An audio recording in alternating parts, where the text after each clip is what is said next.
اسی طرح رمضان المبارک جب آتا ہے تو صحابہ کرام علیہم الرضوان جناب رسالت مآب صلی اللہ علیہ وآلہ وسلم اس مشقت کو، قیام کی مشقت کو، پھر اس میں تلاوت قرآن کی مشقت کو اور بڑھا دیا کرتے تھے۔ یہ مشقتیں بڑھ جاتی تھیں رمضان المبارک میں، اس لیے کہ ثواب اور عمل کا اجر بڑھ جاتا ہے۔ عمل تھوڑا ہوتا ہے، اجر زیادہ دیا جاتا ہے، اس لیے اہل حق اس موقع کو غنیمت سمجھ کر، اس موقع کو اللہ کا فضل و احسان سمجھ کر عمل بجا لاتے، عمل کرتے۔ آپ صلی اللہ علیہ وآلہ وسلم نے خود عمل کر کے بھی دکھایا، اور رمضان المبارک میں آپ نے قیام کے حوالے سے جو ارشاد فرمایا، اللہ کے رسول صلی اللہ علیہ وآلہ وسلم کا قول گرامی ہے، فَمَنْ صَامَهُ وَقَامَهُ ایمانا واحتسابا، جس شخص نے اس کا روزہ رکھا، وقامہ اور قیام کیا، صامہ وقیامہ روزہ رکھا اور قیام کیا، ایمانا واحتسابا اور ایمان کی بلند حالت پر کھڑے ہو کر کیا، احتساب کی بلند حالت پر کھڑے ہو کر اپنا محاسبہ کرتے ہوئے کیا، بارگاہ رب العزت میں بطور مجرم کھڑے ہو کر کیا، پر تقصیر کھڑے ہو کر کیا۔ احتساب کا مطلب اپنا محاسبہ، اپنا احتساب، للہیت اور خلوص کے اظہار کے لیے یہ لفظ استعمال ہوا، ایمانا واحتسابا، کہ ایمان کی بڑی حالت، مضبوط حالت، اس حالت میں کھڑے ہو کر جس نے روزہ رکھا اور قیام کیا، خرج من ذنوبہ کیوم ولدتہ امہ، سرکار دو عالم صلی اللہ علیہ وسلم، کہ جس نے حالت ایمان میں روزہ رکھا اور حالت ایمان میں قیام کیا، حالت احتساب میں روزہ رکھا اور احتساب کی حالت میں ہی رات کا قیام کیا، فرمایا خرج من ذنوبہ، وہ اپنے گناہوں سے نکل جاتا ہے۔ کیسے نکل جاتا ہے؟ کیوم ولدتہ امہ، وہ اس طرح ہو جاتا ہے کہ جس طرح اس کی ماں نے ابھی اس کو جنم دیا ہے۔ کیوم خرجت من ذنوبہ، اس گناہوں سے نکل جاتا ہے۔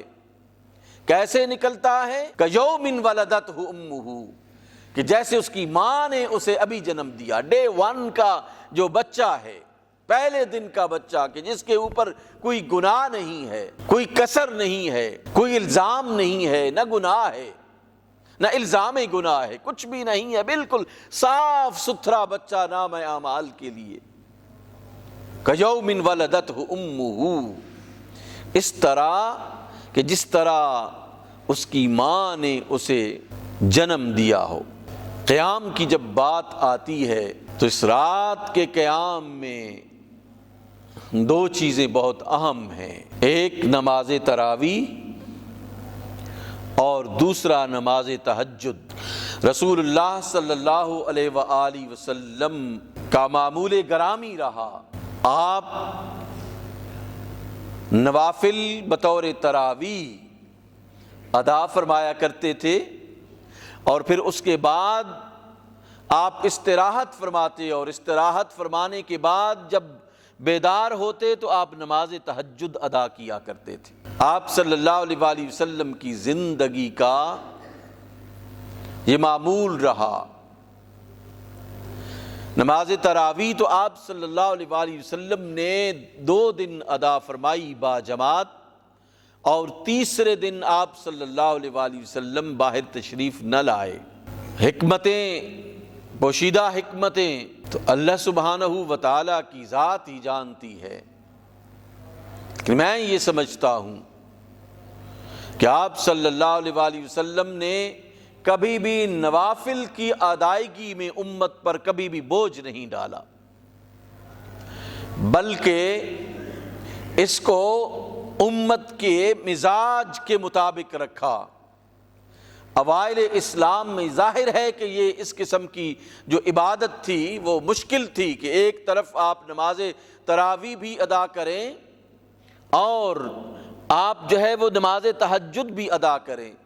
یہ نماز تراویح اگر جماعت کے ساتھ ادا کریں تو اس کا جو التزام ہے، اس کو اس وقت کے نئے نو مسلم لوگوں کے لیے مشکل عمل تھا۔ اس لیے آپ صلی اللہ علیہ وآلہ وسلم نے حالات کے مطابق 2 دن ادا کی، اور اس کے بعد پھر جماعت کے ساتھ آپ صلی اللہ علیہ وآلہ وسلم نے نماز تراویح ادا نہیں فرمائی۔ پھر آپ انفرادی طور پر نماز تراویح ادا ہوتی تھی آپ ادا فرمایا کرتے تھے۔ سیدنا ابو بکر صدیق رضی اللہ تعالیٰ عنہ کے زمانے میں بھی یہ تسلسل موجود تھا، لوگ ادا کرتے تھے نماز تراویح کو، اور مسجد میں آ کر ادا کرتے تھے، گھروں میں بیٹھ کر ادا کرتے تھے، جس طرح ان کو موقع میسر آتا تھا یہ پڑھتے تھے۔ نماز تراویح کا باقاعدہ اہتمام کیا جاتا تھا۔ آپ ذرا غور کریں نا اس روایت پر کہ جب سیدنا عمر فاروق رضی اللہ تعالی عنہ نے جب دیکھا کہ مسجد نبوی میں لوگ الگ الگ نماز ادا کر رہے ہیں، کون سی نماز؟ یہی نماز تھی جس کو ادا کر رہے تھے، نماز تراویح تھی جس کو ادا کر رہے تھے۔ اس نماز تراویح کو فرادہ ادا کر رہے تھے، الگ الگ ادا کر رہے تھے، قرآن کی تلاوت بھی کرتے تھے، قرآن مجید کی تلاوت کرتے تھے نماز میں، اس نماز تراویح میں۔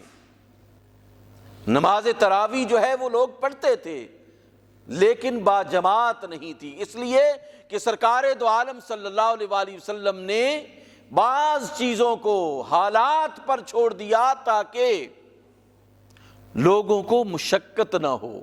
اگر سرکار 1 ماہ جو ہے وہ مکمل با جماعت ادا کرتے تو یہ واجب اور فرض کے درجے میں چلی جاتی اور مشقت ہوتی۔ اس لیے آپ صلی اللہ علیہ وآلہ وسلم نے اس کا با جماعت ہونا جو ہے وہ ترک کر دیا، لیکن انفرادی طور پر ترک نہیں کیا، یہ حکم بھی نہیں دیا، عمل سے ثابت بھی کیا کہ جس کی مرضی ہے وہ پڑھے، جس کی مرضی ہے وہ نہ پڑھے۔ فرض قرار دیا جاتا تو پھر لازمی ہو جاتا، فرض ہو جاتا، واجب ہو جاتا۔ آپ صلی اللہ علیہ وآلہ وسلم نے امت کے مزاج پر اس کو رکھا، اور پھر جوں مسلمان ایمان میں مضبوط ہوتے چلے گئے تو پھر ان چیزوں کو ریگولر کیا گیا، باقاعدہ کیا گیا، تاکہ ایک سسٹم ڈیولپ ہو۔